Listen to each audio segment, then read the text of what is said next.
You would have certainly heard from your parents or grandparents saying that credit cards will ruin your life. Yes, they are true at certain point. But have you also wondered why rich people use credit card all the time? They pay all their important bills, they pay all their $1 million yachts, everything that they buy, they use credit cards. There should be something that they know that we do not. So before we start a video, let's have a look at this video first. He said, "You can't buy the Royal Trust building on a credit card." I had written one building, 65 million, I'd signed it. I said, "Could you please call for an authorization?" And it was a gold Royal Trust credit card. They sent me my bill yesterday, and I paid it, and I brought it up to date. That's worth 1%. 1% is $650,000. And I said, and by the way, I don't know whether you know it or not, but on a gold Royal Trust credit card, you get a 1% discount.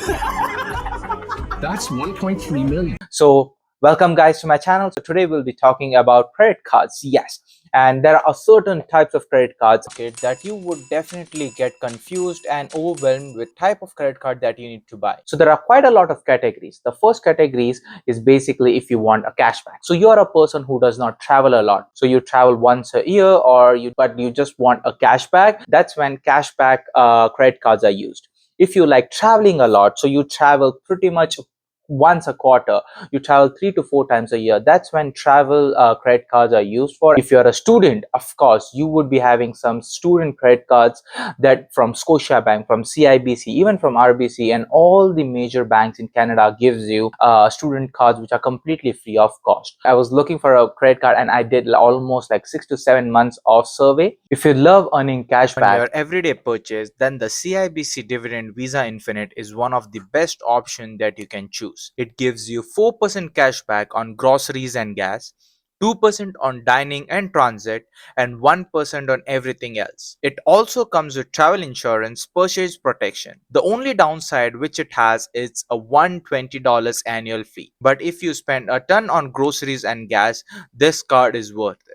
And stay till the end, and I'm gonna tell you how to waive off this $120 annual fee. For those who travel often, the American Express Cobalt is unbeatable. It offers 5x points on dining and groceries, 3x points on streaming services, and 2x points on travel. You can use these points for flight, hotel, and more. There is a $13 monthly fee, but the reward always outweighs the cost for frequent flyers. I know a lot of people do not want to pay annual fees. The Tangerine Money Back credit card is an excellent option. You can choose of 2 or 3 categories when you can earn almost 2% cashback, such as groceries, gas, and restaurants. Everything else earns 0.5%. It's one of the most easiest and simple credit card, and it has no annual fees. Of course, it will not give you all the perks that you might be getting in all the other premium credit cards, but this is one of the most simplest and the easiest credit card to have with. And now, if you're a student and you are looking for a credit card with no annual fees, then Scotiabank Scene Plus Visa is an amazing pick. You earn 1 Scene Plus points for every dollars that you spend,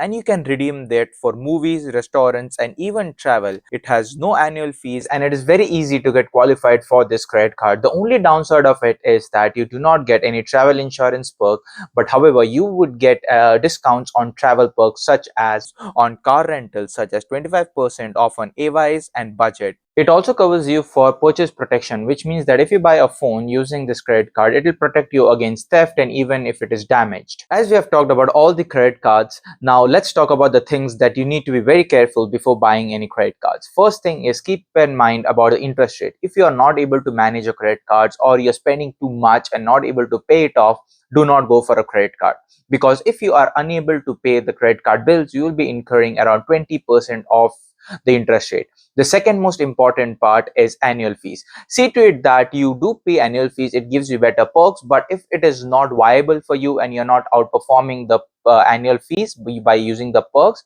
then do not go for any annual paying credit cards. You can always choose for the free ones. And the third one is the most important, where there are bonuses. So whenever you're registering with RBC or Scotiabank, they do give you bonus such as $250 to $300 in points, which you can redeem it into real cash. So please keep in mind about the bonuses that the company gives you, and accordingly you can choose which credit card to go for. So now you know everything about credit cards. If you think this video was knowledgeable, do subscribe, hit the bell button and the like button as well. Doesn't take a lot from you, but it helps us motivate to much better videos. And stay tuned for more money related tips. Thank you so much. Take care. Bye bye.